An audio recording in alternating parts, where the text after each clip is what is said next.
Good evening, creeps.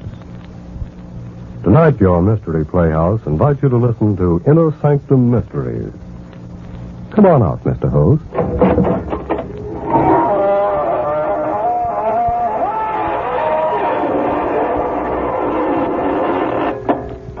Good evening, friends of the Inner Sanctum.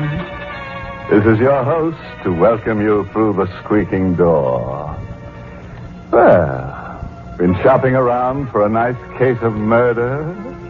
Of course you have. And you've come to the right place because the characters on this program simply kill themselves to keep you amused. Why, only the other day we were accused of making murder our business. But we wouldn't do that, friend. Oh, no, because that would be mixing business with pleasure. And we consider it a pleasure to give some stiff the business.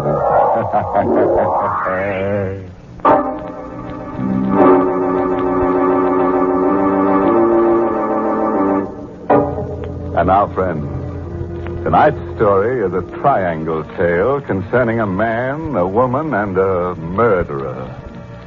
You've heard it said that those who laugh last laugh best. But we're going to prove that it never pays to get into a laughing contest with a ghost. Because ghosts always get the last laugh.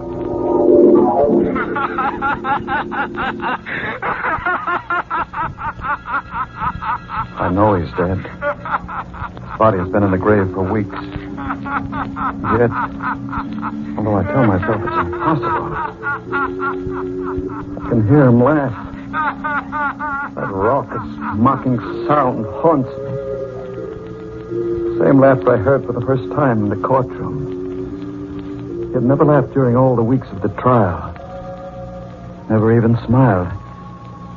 This day, when he came before me for sentencing.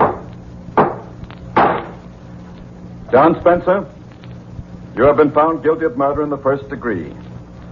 You wish to make a statement before sentence is imposed? I killed Hicks. I'm willing to admit it now. But he was no good. He got just what he deserved. And everybody knows it. I'm not a killer. I never committed a crime before. And all I ask now is a chance. John Spencer, the jury took all that into consideration when it recommended life imprisonment. However, I have the power to ignore that recommendation. It is my firm conviction that to allow one man to take the law into his own hands is to encourage others to do likewise. I therefore override the recommendation of the jury and sentence you to be hung by the neck until dead. No. Judge, please. I've got a girl. We were going to be married. All I ask is to live so I can see her once in a while. You should have thought of that before you committed murder. It's easy for you to tell me what I should have done. But you won't always be on top. Maybe someday you'll be down here where I am. When that happens, I hope they throw the book at you just like you're doing to me. Bailiff, remove the prisoner. Won't I be laughing when that happens? Wherever I am, I'll be laughing fit to bust.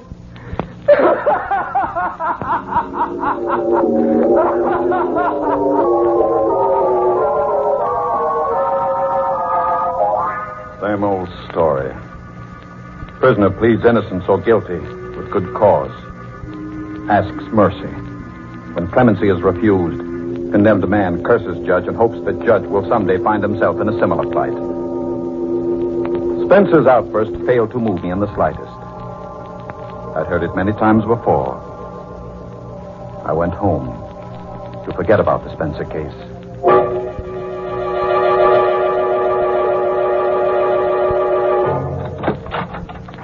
Richard? Is that you, Richard? Yes, dear. I'll come in as soon as I've freshened up. Come right now. I've been waiting here all day. Surely it's not too much to ask to just... All right, Laura, I'm coming. Richard, I want you to meet my new nurse, Margaret Cummings. This is Judge Thornton that's coming. How do you do? Miss Cummings, haven't we met before? That's hardly likely. It's probably my face. It's so ordinary. On the contrary, Miss Cummings. I should say your face is rather unusual. Richard, suppose you stop that silly chatter about faces and talk to Miss Cummings about her duty. Very well. Come into my study, Miss Cummings. We can talk better there.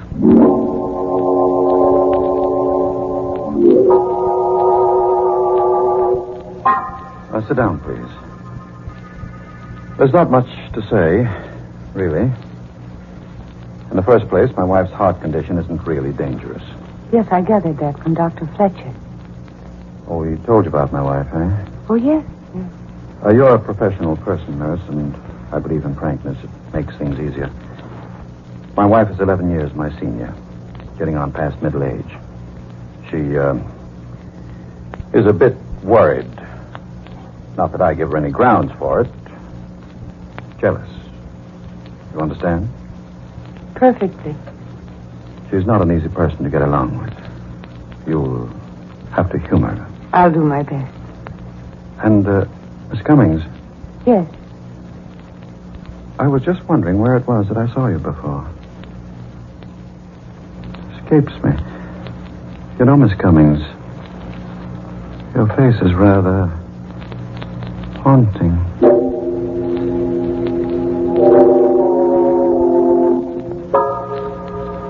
That was how it began.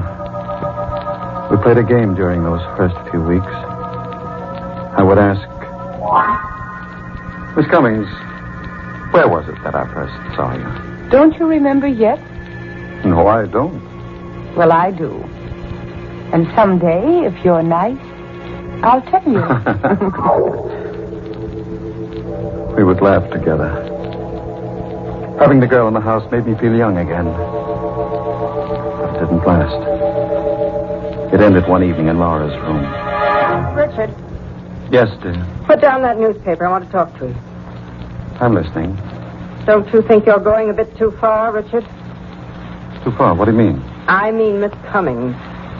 Oh. I won't stand for it. I won't allow you to disgrace me in my own home with a woman who's little more than a servant. Oh, Laura, for heaven's sake. I may be a bedridden invalid, but there is a limit. You're jumping to ridiculous conclusions, Laura. Ridiculous, am I? I suppose you'll deny you're in love with Miss Cummings. That you've been carrying on with her right under my nose. Certainly I'll deny it. I've got eyes, Richard. I've seen you two whispering together. I've watched how you look at Oh, you're her. talking utter nonsense. There's nothing between me and Miss Cummings. Nothing? Nothing. Absolutely nothing. Well, then, I'll give you a chance to prove what you say. I don't want Miss Cummings here. Dismiss her. You want me to dismiss her? Yes, Richard. I do.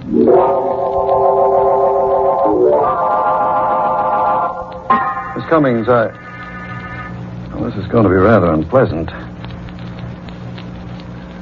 You see, my wife... Yes, I know. She wants me to leave. Yes. How did you know? I couldn't help overhearing the conversation. Well, then you also know why she wants you to leave. Yes.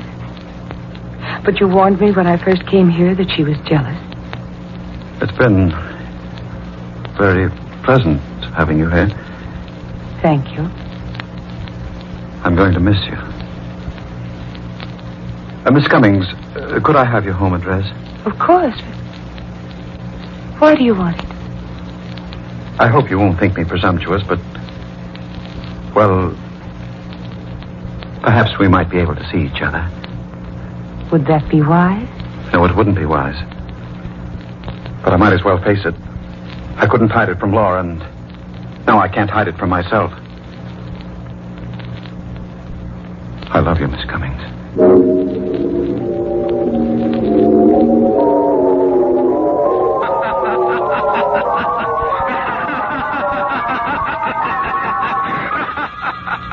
That matter heard Spencer's laugh for the first time since the day in the courtroom. I set it down as a figment of the imagination born out of a feeling of guilt due to my disloyalty to Laura. I put it out of my mind. I had other things to think about. The slip of paper with Margaret Cummings' address on it was in my pocket. A dozen times during the next week I picked the telephone to call her, but something held me back. It was fear, I guess. Fear that if I saw her again, I would be taking a final, irrevocable step. And then I couldn't stand it any longer without seeing her. I dialed her number.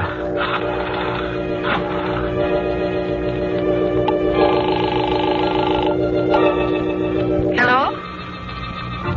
Is that you, Margaret? Yes, who is this? This is Richard. Richard. Judge Thornton. Oh, hello. How are you? It's been so long I thought you'd forgotten me. There's little chance of that. Could I see you tonight, Margaret? Why, yes, of course. Come over as soon as you like.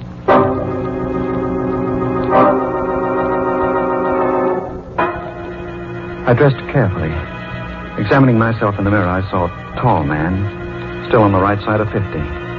Still trim in figure and distinguished in appearance. When I got to Margaret's apartment, my heart was beating fast. Like a boy on his first date. Somehow, I don't know quite how it happened. She was in my arms. I was kissing her. Oh, Richard. My darling. Oh, no, we're being foolish. Sit down, darling. Here, beside me. Like this? That's perfect. Margaret. Would you marry me? Mary, you can't be serious. I was never more in earnest in my life. Aren't you forgetting a little detail? No, I'm not forgetting about Laura. She has a weak heart. She may die. And if she does... I wouldn't count on it. Your wife takes very good care of herself. She may live to be 100. But if she should die, would you marry me? I don't know. It's not fair to ask me now. Not while your wife is still alive. Ask me later.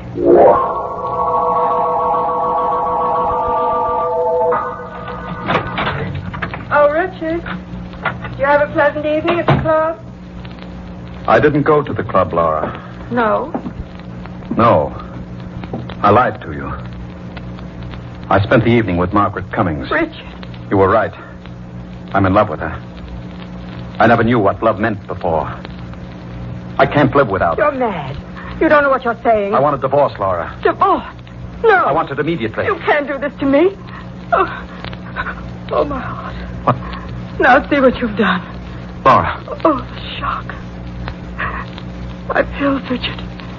Give them to me. Hurry. Hurry, Richard. I knew she was pretending the heart attack. Oh, Richard. Hoping to play on my sympathy.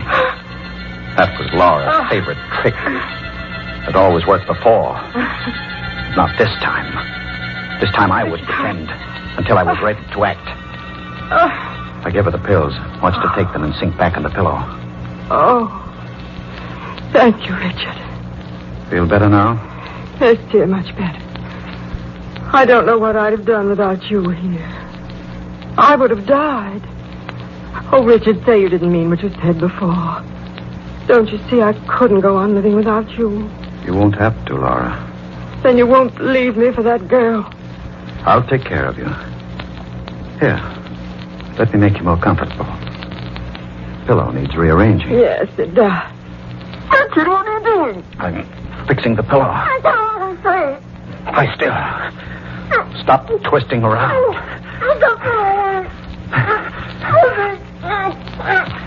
This is much different from a heart attack.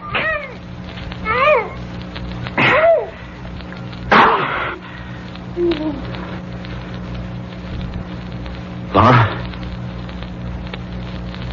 She's dead.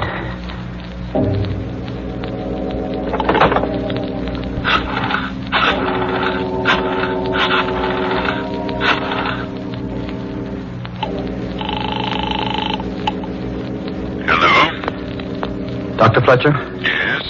This is Judge Thornton. Please come quickly, Doctor. My wife has had a heart attack.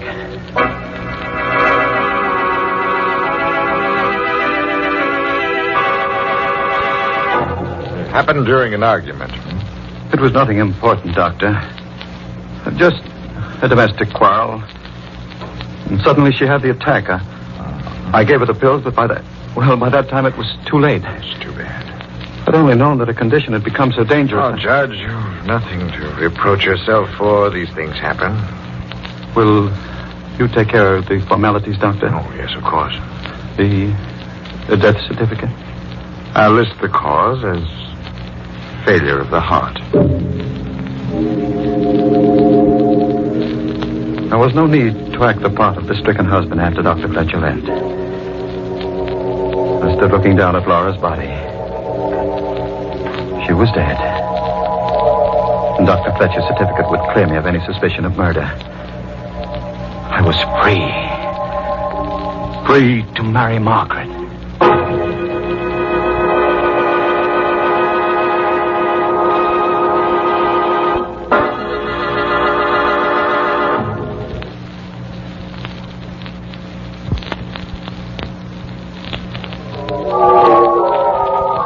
I walked to Margaret's apartment that night.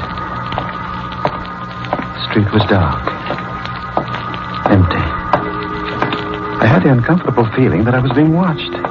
Followed. And then I heard footsteps behind me. I hurried my pace. The man behind me did likewise. Frightened as I was, I decided to stop and confront the follower. He came toward me. His face and figure shadowy in the dark. What do you want? Why are you following me? You ought to know, Judge Thornton. Who are you? Come closer so I can... Spencer. John Spencer. It can't be. You're dead. Dead, am I? Well, you ought to know, Judge.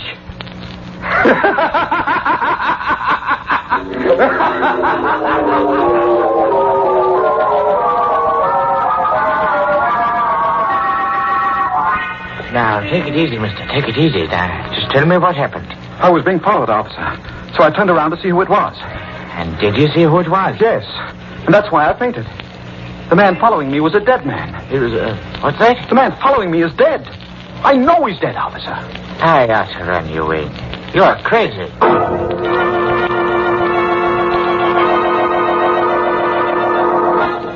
I had intended to tell Margaret that Laura was dead. I meant to ask her to marry me. But the encounter on the street drove those thoughts out of my mind. Arriving at her apartment, I went directly to the window and looked out. And there, across the street, leaning against the wall, I saw John Spencer. Richard, I'm insulted. What? You didn't kiss me. You haven't even said hello. Oh, I'm sorry, dear. That man across the street, he can't be real. And yet, if he isn't... What man, Richard? Don't you see him? No, there's no one across the street. He was there a moment ago.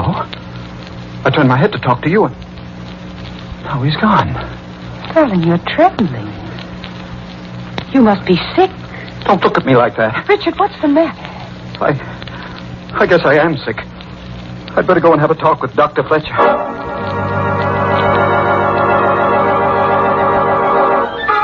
Yes, I remember the Spencer case very well, Judge Thornton. You could have spared Spencer's life, but didn't.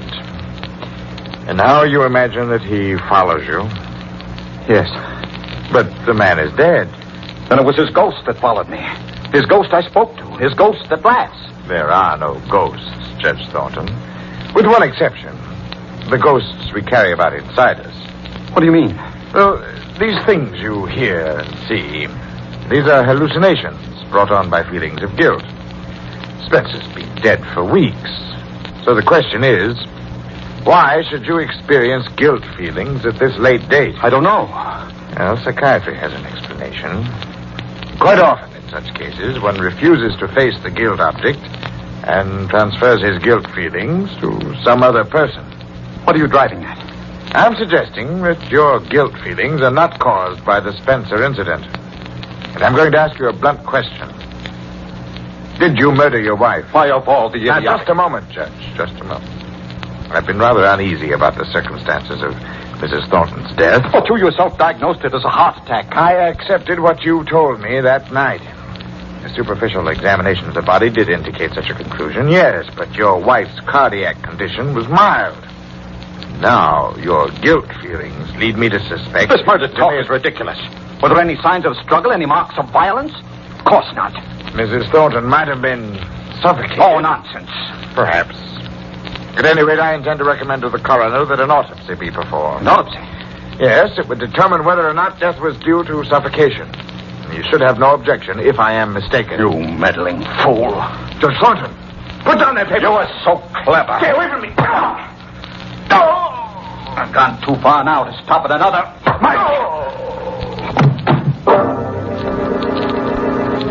I'd lost my head. I should have agreed to the autopsy. That would have given me a day or two in which to plan my escape. But now, as things were, it would be only a matter of hours before Fletcher's body was discovered. My thoughts twisted and turned in panic. Maybe someday you'll be down here where I am.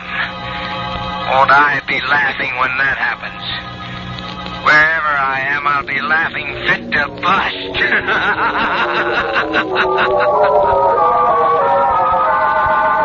I ran like a frightened child. I needed help, and there was no one to turn to. Margaret. She loved me. She'd help me. I went to Margaret and told her what had happened. You killed your wife. For you. So we could be married. And then Dr. Fletcher. I had to kill her, Margaret. He was going to recommend an autopsy. Why did you come here? We've got to run away. We still have an hour or two. If we could charter a plane to Canada or Mexico. What makes you think I'd run away with you? I thought you loved me. Don't be stupid. I'm going to turn you over to the police. Margaret, you can't mean... Can't I? Just watch me. Margaret, listen before you pick up that phone. Even if you don't love me, even if you won't go away with me, give me a chance. Have mercy. You make me laugh. Judge Thornton, who never gave anybody else a break, pleading for mercy. Well, turn around and ask the man behind you for mercy. Behind? That's right. Spencer. John Spencer. Take another look, Judge. No, you're not John Spencer. There's a resemblance, but you're not John Spencer. I'm his brother. You're the man that was following me. That's right. I was tricked. Led on by Margaret to kill my wife, and forced by you to betray myself to Dr. Fletcher. But why? Why, Margaret? Why did you do this? For revenge. Revenge? Yes. The first day I came to your house, you thought my face was familiar. Well, now I'll tell you where it was that you first saw me. It was in the courtroom at John Spencer's trial. Courtroom? Yes. Yes, remember how he begged for mercy? He told you he had a girl, that he was engaged to be married, and you could have given him his life. But you sentenced him to his death. For you, the girl? Yes. Spencer. Did he know about this? All this was his plan. His revenge.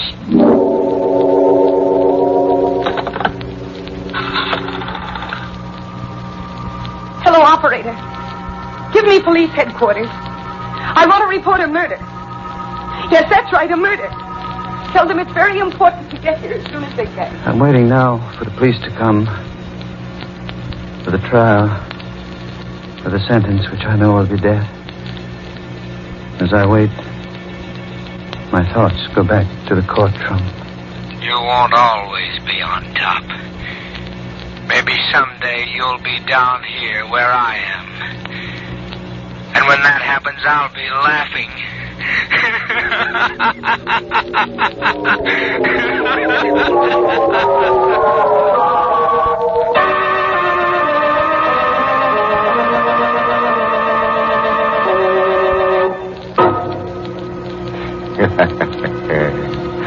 Well, Judge Thornton certainly misjudged Margaret Cummings, which was a grave mistake.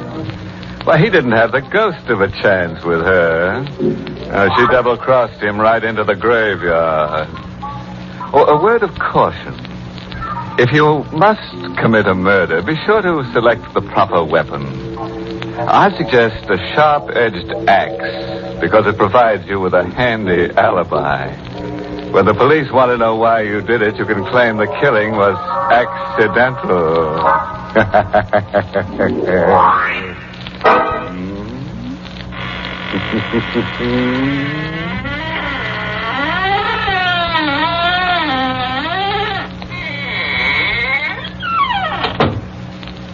Well, good night, and thank you, Poison Puss, for your Inner Sanctum story, tonight's performance in the Mystery Playhouse. Until next time, creep. Good night. Sleep tight.